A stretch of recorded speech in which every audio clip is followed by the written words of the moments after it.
we will be discussing the APA format. So para dili magsaag-saag ang mga format nato, no? So, kailangan nato i-discuss si APA. So for the first part, I'll be talking about the APA format in general. And then for the second part, I'll be teaching you how to do the APA format for the references. Okay? So first, again, we will be discussing important guidelines in APA format of research. And secondly, identify the APA styles of referencing of different literature sources. So when you say APA class, it means American Psychological Association, and the current edition that they released is the 7th edition. So we have the APA 7th edition. Yan yung ating susundin in making your research paper. So ang American Psychological Association is actually an association for the psychologists, but they advocate also in promoting and defending research. That is why most of the schools here ang ginagamit na format katong giset sa APA. Okay, so sa tuang school also, we are using the APA format. So for the APA format, we have the following important guidelines. So please take note of this. When you make your research, we will be using size 12 and Times New Roman na font. And then set the margins 1 inch. 1 inch lang siya for the sa taas, sa baba, sa right, but sa left, it will be 1.5. The reason for the 1.5 na margin is i-bind pa manggod siya, di ba? I-bookbind siya. So, kailangan og enough space for the binding. Kaya pag bili na to siya, hatagan og extra space, basig makaon tong part sa kanang naa na gani sulat during the binding. So, dili na siya mabasa. So, please remember na 1.5 sa left side. So, apply double space class, double line spacing. Insert a running head to every page. Later, I will discuss what a running head is.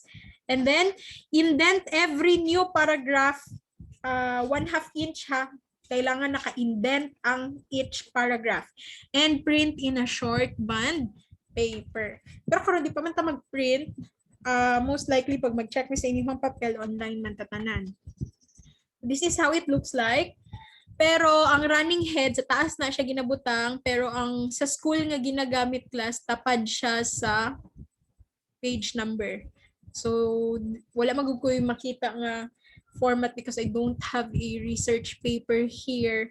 Pero ang kaning running head, dili siya nakabutang sa left, dili siya sa right, tapad sa page number. So, the page number is located on the upper right side sa paper. Okay?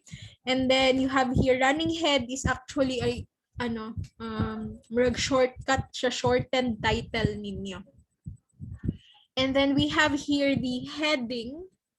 This is how you write the heading. Wala na siya nakakapital ha. Ang nakakapital lang ana ang first letter sa every word. And then take note, 1 inch na margin, double spacing, double line spacing, and then the indentation is 1/2 inch. So again, when you say running head, this is located as header sa every page. Nakatapad siya sa page number. So ginagamit ni siya to shorten the title, especially if your title is very long, more than 50 characters. So shortened na to siya as running head. Okay? So the page number again should be located in the top right-hand corner, and then beside it will be the running head. So for example, like this one, wala lang pud na ko ni siya. This one is the last na format manggod nga naa sa left side ang running head, pero karon i-transfer na nato siya beside the page number. So kung taas kayo inyuhang title, i-shorten ninyo siya. Ang pinaka-importante lang ang ibutang ninyo sa running head, itapad ninyo siya dire. So do not forget ha, every page sa inyuhang paper dapat na ay running head. Okay? And then we have here the headings. The headings natin ginatawag og major headings or the heading 1. O na siya ang mga titles sa kada chapter. So naalaman tayo upat ka chapters, no? The introduction, methodology, results, and then we have the discussion. So they are considered heading 1. And then the rest ng mga headings, subheadings na ang tawag. So they will be using the headings level 2 to 5 for the format. So mo ni siya ang format sa APA sa headings. Take note, the heading 1 is used for the major headings sa kada chapter. Wala man jud siya limit Jassy, pero dili siya dapat mapuno ang imuhang heading sa taas. So most likely mga 3/4 of that kaya pa. Kung nakay isa ka bond paper, this is the page number here. Mga 3/4 din hangtod sa makasya, pwede nimo siya himuon og running head. Pero dili pwede nga mapuno siya, dili pwede nga maduha na siya ka linya. Isa lang gyud na siya ka linya ang running head. Okay? So again, heading number 1 is for the major titles like the introduction, methodology, results, and discussion. You follow this one, it should be centered, bold, and title case capitalization. What do you mean by title case capitalization? Capitalize the first, last, and principal words. So parihas kagaina. Asan na to? Research methodology. So the R and the M, maulang na ang i-capital. That is what you call title case capitalization. Naka-bold, naka-center. Now, the rest na mga headings, heading 2 na siya. Example sa introduction. Diba? After sa introduction, we have the statement of the problem. We also have significance of the study, the hypothesis. Heading 2 ang gamiton ana. So unsa ang heading 2? Ang format for that, left aligned. So naa siya sa left na part, naka-bold gihapon siya, and naka-title case capitalization gihapon. So the first and last of the principal words only. First letter. What I mean here is the first letter. So for example, statement of the problem. Ang nakakapital lang din ang S ug ang P. Nakuha ang S sa statement ug ang P sa problem. The rest naka-small na siya. Wala siya naka-uppercase. Okay, that is for the statement of the problem. Tanan nga subsections sa introduction ang ginasunod nato kay heading 2. Okay? Centered, ang centered lang ang katong heading 1, naka-left aligned na ang heading 2. Na paano kung sa baba naapagyud mo another heading? Unsa ang example ana? Remember ninyo class ang significance of the study? Wait lang ha, let me see the significance of the study.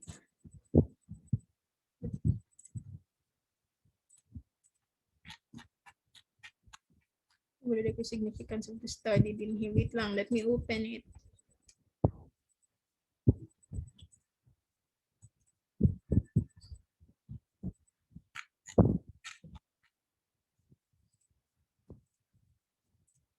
So we have here the introduction ha, naka-center and only the I ang capital. And then take note of this.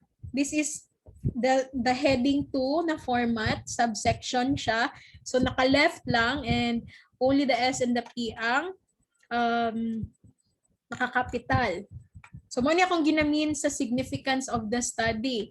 This is heading 2, but take note that this is already heading 3.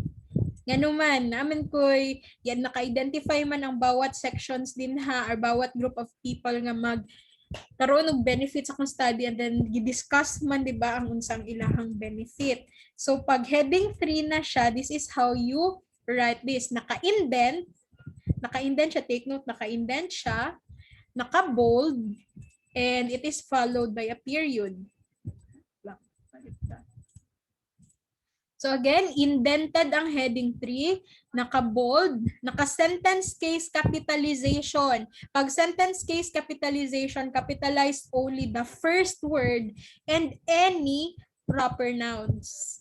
So kung na mga proper nouns, may mga pangalan sa tao, o lang na ang first word lang nila ang inyuhang ikapital. And then it is followed by a final period. So period siya, and then the body text begins immediately after the period. So kung napansin ninyo kagaya na sa significance of the study, ang explanation sa ilahang benefit, pagkahumanda yun sa period. Okay? So kung napadjud mo another heading, so naana mo sa heading 3, pero under sa heading 3, kailangan gihapon ninyo another heading na pod, kay kailangan ninyo mag-isa-isa na pod og mga unsa-unsa pa inyong kailangan sa research. Heading 4 na siya. So that's the time indented na siya, naka-bold gihapon, indented gihapon siya, naka-bold gihapon siya, pero naka-italics na. So that's how you identify na ikaupat na day siya nga heading. Under na siya sa heading 3. Sentence case capitalization gihapon ang atong sundon. And also it is followed by a final period. And then after that, just like the heading 3, the body text begins after the period. Tapos daghan kaayo mo og kailangan i-discuss, no, kailangan pag yun ninyo og heading 5 pag yun kay naana mo sa heading 4 nag-discuss mo, pero kailangan pa siya og another heading kay daghan siya og subsections, so maabot na gyud mo sa heading 5 ana, which is not really very much used in research. Pero if kailangan lang sa inyong study, the heading 5 is still indented, naka-italics, naka-sentence case capitalization, and it's followed by a final period. Ang ilahalang kalahian, wala na siya, naka-bold. Okay? So, i-follow ninyo ni siya, class, as the correct format for the heading. Okay? So take note that sa APA na format, you are not really required to have a table of content, pero sa school, gina-require siya. So gina-require ang table of content sa school. So ano na siya, kailangan kayo na siya before you begin with the introduction, dapat na ay table of content. So ano na siya, all headings should be formatted as plain text with an additional indent for each level. Let me see if I have here an example. Lang, huh?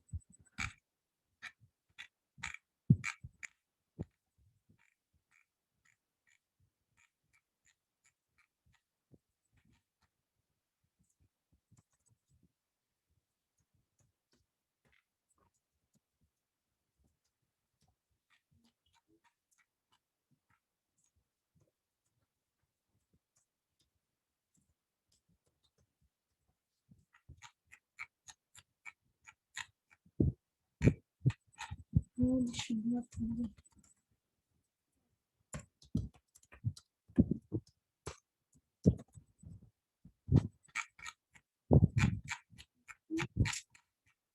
Okay na.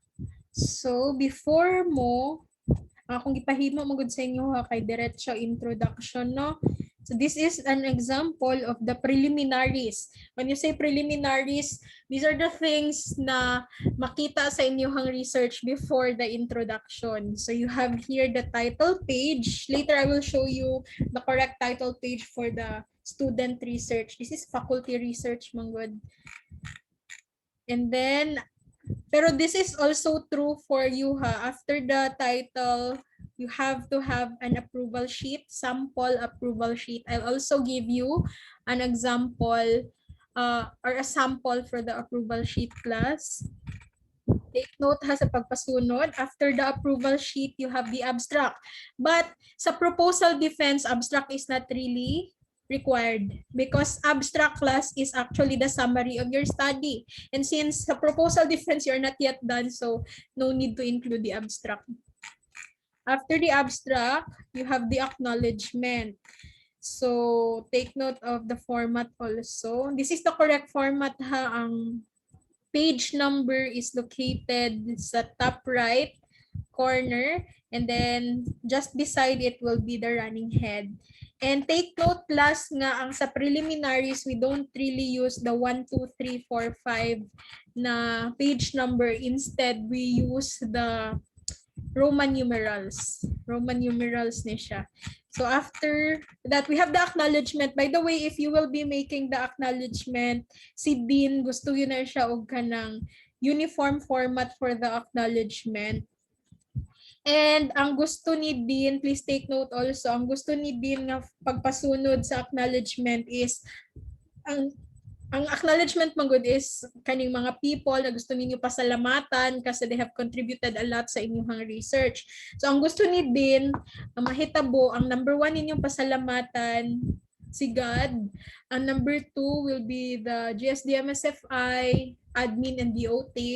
And then number 3, the panelist. So balaan ra ninyo inyong panelist sa sunod. And then ang ikaupat will be your research advisor or research teacher if you want to include that. And then number 5, if you have kanang mga respondents, pwede po ninyo sila apilon og thank you kasi syempre they also gave their time sa inyo during the data gathering. And then other people that you want to thank also or acknowledge in your study, may it be your friends, your parents, your loved ones, or other people who have contributed sa inyong research. Mo na siya ang pagpasunod sa acknowledgement. I hope nakuha ninyo. After the acknowledgement will be the table of content, and this is how the table of content looks like. So, ingani ang atong ginabuhat sa table of contents sa school. Wala na yung mga dot ha. Roman numerals for the preliminaries, but after the preliminaries, we have the introduction. This is where we start with 1 and so on. So introduction, methodology, then we have the results, discussion, references, appendices, curriculum vitae. And then if you have tables, you will also have a separate list for the tables, and this is how it looks like. Table 1, pangalan sa table sa tunga, and the page number where we can see the table. If you also have figures, so you have figure 1 and 2, the title of the figure, and the page number. And for the appendices also, if you have appendices, appendix sa tunga, pangalan gihapon sa appendix, and then the page number. So these are the preliminaries that we need to see sa inyong research paper. Appendices class are things class na considered important in your research, but they are not as important. They are not really that important to be included in the major body of your paper. Na dili na sila kailangan ibutang jud sa introduction, methodology, results, and discussion. So example sa mga ginabutang sa appendices kanang mga survey questionnaire, wala na siya ginabutang sa methodology, instead ginabutang siya sa appendix. Ang mga informed consent, kaya syempre, di ba, mga ba mo consent sa inyong respondent if they are really willing to participate in your study. And ang mga letters, tanang klaseng letters sa appendices na siya ginabutang. May it be letter of permission sa kay Dean, letter of permission sa laboratory in charge, ka magkandak mo study, tanan na ibutang na siya sa appendices. Mga letter to the validators, example, naghimo mong sarili ninyong questionnaire, tas gipa-validate ninyo, those letters will also be included sa appendices. Any questions so far? Wala. Buhi pa ta din na side. Buhi pa ta, daghan na kayo. Asa na to kung slideshow? Ayan. So those are the preliminaries ha. So ang sa title page class, the APA title page, or also called as the cover page, is the first page of our research paper. So unsa ang content sa atuang title page? The full paper title. In title case, remember, wala siya capital, dili siya necessarily naka-capital tanan. The author's name without the titles and degrees ha, and the institutional affiliation. So supposedly this is the APA format for the title page, but sa school mao ni ato ang ginagamit. Pero take note na wala nato ni gina-capital ha. Kani lang ang i-correct nato. Dili ni siya naka-capital, naka-title case lang na siya, so it should be written like this. Lived experiences, meaning ang mga words lang na mga important ang i-capital. Pero naka-bold dapat na siya. Pharmacist in dispensing regulated drugs. Kana. So nga na dapat siya pagka-sulat. pero naka-bold. And then take note of the next part. We have here a study presented to the Faculty of Pharmacy. Dili na ni siya department, program na ni siya just this year, gibago ni siya. This one is an old study manggod, 2017 pa manggod ni siya nga study. So program na ni siya instead of Department of General Santos Doctors Medical School Foundation Incorporated. Tapos, ang next ana, in partial fulfillment of the requirements for the degree of Bachelor of Science in Pharmacy, and then by inyuhang name. So, ang name, basig mangutan na, ma'am, kailangan alphabetical. Actually, wala man ta nag-require na alphabetical. Kasi ang ginahimo gyud is kung kinsa ang principal researcher, muna ang pangalan nga mauna. Pero if you opt to have alphabetical nga pag name din ha, pwede lang sad, wala problema. And then below the names will be the date of completion sa inyong study. So for example, mahuman siya o December 2021. So diha ibutang sa baba, December 2021. Pero napoy changes aning format kasi naka-double space manggod ni. Pero sa ato ang title nga ginasunod karon naka single space ang title page only. Again, ang title page naka single space. Ano na siya naka-double space. Okay? So, ang abstract, na-mention ako kagaina that the abstract is not really required for the proposal defense. This is required for the final defense. But when you say abstract, it's actually a summary of your paper, most likely mga 250 words. So, ang ano dyan, ang ginadawat nga abstract is 1 page only and 1 paragraph. Maghimo mo og isa ka paragraph, isa ka page nga summary sa inyong tibuok papel. Okay? So unsa ang included din ha sa summary na number 1, ang objective gihapon sa inyong study, and then information about the methodology nga gigamit, pero just have to name the methodology, no need to expound it. And then the important results, ang pinaka-importante sa abstract, ang pinaka-importante pod na mga results sa inyong study mo, na siya ang gina-highlight, and conclusions sa research. So the abstract starts with a centered heading called abstract. So in contrast to regular APA headings, no styling is applied. The first line in the paragraph is, unlike regular paragraphs, not indented. So the only paragraph na wala naka-indent sa part sa atuang research paper kay ang atuang abstract. Okay? And then at the end of the abstracts will be the keywords. So kaning mga keywords na ni is mga words ni siya or phrase that is very related to your research, na if i-publish na to ang inyong research, pag i-search siya sa internet, pag i-type nila tong keywords, mugawas og apil inyong papel para dali siya makitaan. So mangita mo og words sa inyong paper na best describes your research and very related to your research, na kung pangitaon siya, dali siya makitaan. So naay keywords sa baba. So after the abstract. So this is how you make the abstract. So we have here the abstract, and then take note that this is only 1 paragraph, a summary of the study that is not indented, and then after the paragraph will be the keywords. And take note, as you can see, the abstract is not justified. So, di ba pag justified kanang ano ni siya, straight ni siya tanan dere. Pero for abstract, no, we don't justify. So mao lang ni siya ang nalahi nga part sa atuang paper class. So tomorrow we will be talking about the references, the styles. Ang kaning reference page, this will be at the end, before the curriculum vitae. So, pag reference page, dati ang tawag nato ani kay bibliography, pero karon we don't really call it bibliography anymore. References na lang. So, the APA reference page or reference list.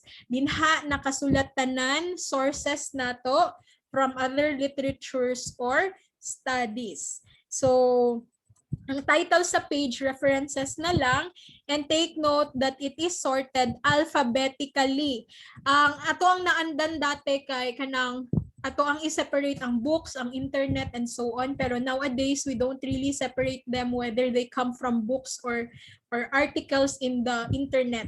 Ang ato ang pag-arrange sa ilaha karon naka-alphabetical na. So this is how it looks like. This is the format class for the references. Kasi this is also important. Bisag wala pa na human ang inyuhang research sa proposal defense, kailangan na siya ang references. So again, the title of the page will be references. The same thing, nagihapoy running head, nagihapoy title, nagihapoy page number, double spacing gihapon ni siya. Pero this is how you're going to write it.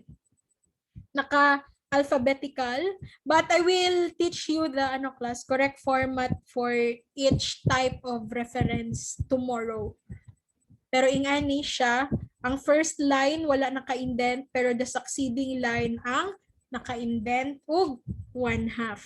So again, tomorrow we will be discussing the EPA referencing style. So kung for example, gikan siya sa journal, how do we write it? Gikan siya sa books, paano siya isulat. Okay, any questions so far? Tomorrow na to siya i-discuss. Katong sa referencing style. O sige, go. Isend sa ako sa messenger. Ang title. I-polish na to. Anything else? By the way, class, after the references will be the curriculum vitae. Let me see if I have the curriculum vitae here. So for the format of our curriculum vitae, it looks like this. CV na lang na po.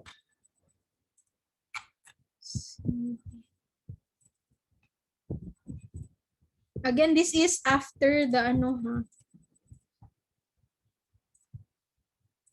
after the references. So this will be on the end part of the paper. Sa proposal defense, kailangan na po siya. So himuon na lang ninyo siya daan. Wait lang. Sorry sa picture na ko. So this is an example of a curriculum vitae.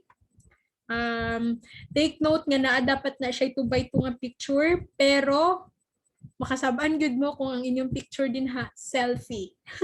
Walay mag-selfie class. Kailangan naka-formal and kailangan uniform. When I say uniform, kung naka-formal ang isa, dapat naka-formal ang tanan. Pero kung you decided nga naka-uniform mo, so dapat naka-uniform pud mo tanan. Okay?